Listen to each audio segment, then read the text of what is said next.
In a small town, I found myself caught in an emotional storm that tested the limits of friendship and loyalty.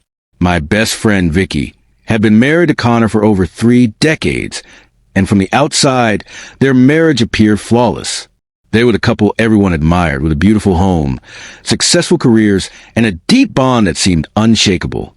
Yet, beneath the surface, cracks were beginning to form, and I would soon discover the devastating truth hidden in their seemingly perfect life.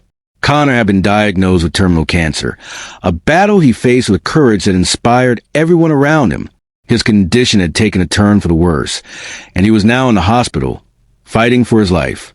As I sat by his bedside, the beeping machines and the sterile scent of the hospital filled the air. I felt a heavy weight on my heart. Vicky was not just his wife.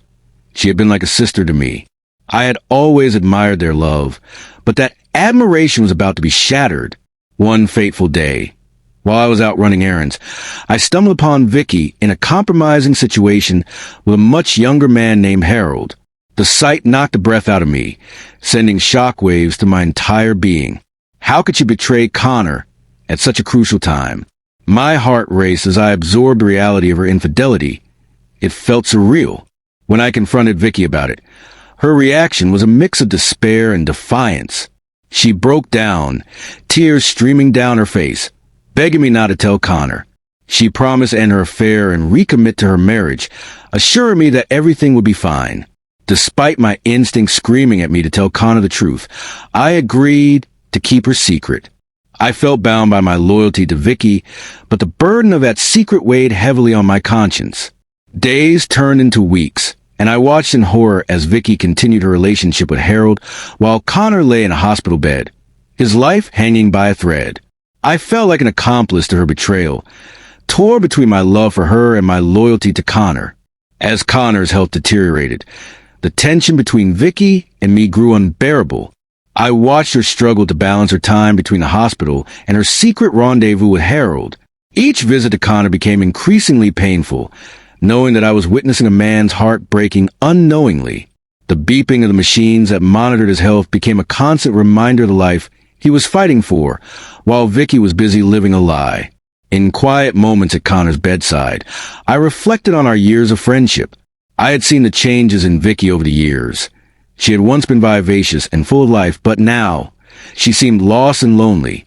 I began to understand the depth of her unhappiness and the allure of Harold, who provided her with the attention and validation that had long been absent in her marriage. Yet, knowing this did not make it right. I was trapped in a moral quagmire, knowing that Connor deserved the truth, but feeling the weight of Vicky's trust pressing down on me. As Connor's condition worsened, I finally reached a breaking point. I could no longer stand by and watch him suffer under the weight of a lie. The thought of him passing away, without knowing the truth, gnawed at me incessantly. I took a deep breath, steeling myself for the conversation I knew I had to have. When Connor awoke one day, I felt a surge of courage.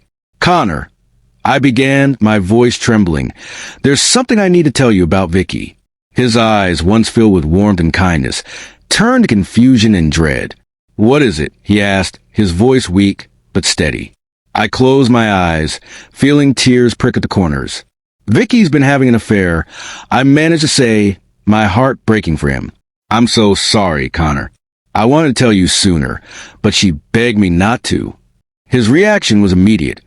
A look of disbelief washed over his face. "How long?" he whispered, his voice thick with emotion. "A few months," I replied, feeling as if I were shattering his world. "I never wanted to hurt you." Connor's face fell, and he closed his eyes, grappling with the reality of Vicky's betrayal.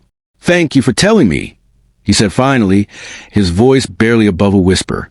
I reached out, gripping his hand tightly, wanting to offer some measure of comfort in this moment of pain. "I'm here for you, Connor. Whatever you need, I will support you." The aftermath of revealing the truth was painful and heartbreaking. Connor, already weak from cancer, now had to confront the emotional devastation of his wife's infidelity. He made the decision to meet with his lawyer to revise his will, determined to cut Vicky out of his life entirely. I stood by him during those meetings, trying to be a pillar of support as I witnessed the heartbreak etched on his face.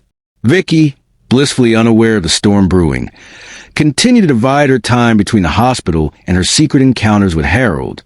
She was living in a world of denial, oblivious to the consequences of her actions. As the days turned into weeks, I watched Connor wither away, the cancer taking its toll on his body. The revelation of Vicky's betrayal seemed small compared to the physical pain he was enduring, yet it weighed heavily on him in a different way. Finally, after weeks of fighting, Connor slipped away peacefully one night, with me by his side. I held his hand as he took his last breath, tears streaming down my face. I had lost my best friend, my confidant, and a man who had treated me like family. Yet, in my heart, I felt a sense of solace, knowing I had honored his memory by telling him the truth. In the days that followed his death, I grappled with the reality of what had happened. The burden of Vicky's betrayal weighed heavily on my heart, but I also mourned for the loss of Connor, for the life he had been forced to leave behind. I felt a deep sense of loss for Vicky as well, for the friend I had known and the choices she had made that led to this painful outcome. The day of Connor's funeral was one of the hardest days of my life. I stood beside Vicky as she played the role of the grieving widow, her composed exterior masking the guilt and shame that I knew lay beneath. As the service came to a close, I heard someone call my name. It was Connor's lawyer, his expression serious and urgent. "Can I speak with you for a moment?" he asked, leading me into a small room away from the crowd. He handed me a letter addressed to me in Connor's handwriting. My hands trembled as I opened it, reading the words filled with love and forgiveness.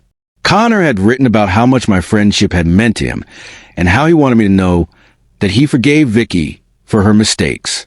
I refused to hold on to anger or bitterness. "Life is too short," he had written. Tears streamed down my face as I absorbed his words. Connor, even in death, had chosen compassion over resentment. I folded the letter carefully, tucking it into my pocket as a reminder of his grace and the lessons he imparted. Stepping out of the room and back into the world, I understood that I would carry those lessons with me for the rest of my life. Life would continue, but for me, nothing would ever be the same. The scars of Vicky's betrayal would remain, a constant reminder of the fragility of love and the importance of honesty. Yet, I would also cherish the memory of Connor's unwavering kindness and forgiveness, a testament to the best qualities humanity can offer. I would move forward, one day at a time, comforted by the knowledge that I had been true to myself and to those I loved, ultimately realizing that was all anyone could ask for.